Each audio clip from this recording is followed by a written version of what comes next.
విశ్వవిఖ్యాత నట సార్వభౌమ స్వర్గీయ నందమూరి తారక రామారావు గారు ఏ ముహూర్తంలో పార్టీని స్థాపించారో నాకు తెలియదు, కానీ ఆ ముహూర్త బలం చాలా గొప్పది.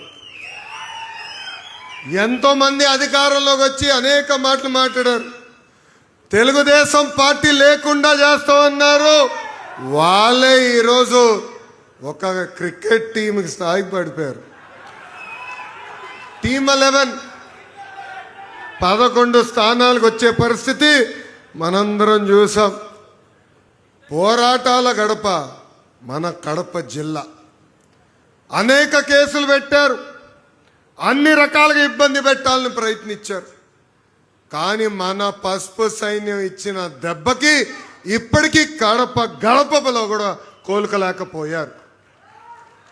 వాళ్ళ దగ్గర ఫ్యాక్షన్ ఉంటే మన దగ్గర ఫైటర్స్ ఉన్నారు. పసుపు సైన్యం గుండె ధైర్యం చాలా గట్టిది. ఒక్కసారి మనం నిర్ణయించుకుంటే మనం తగ్గేదే లేదు.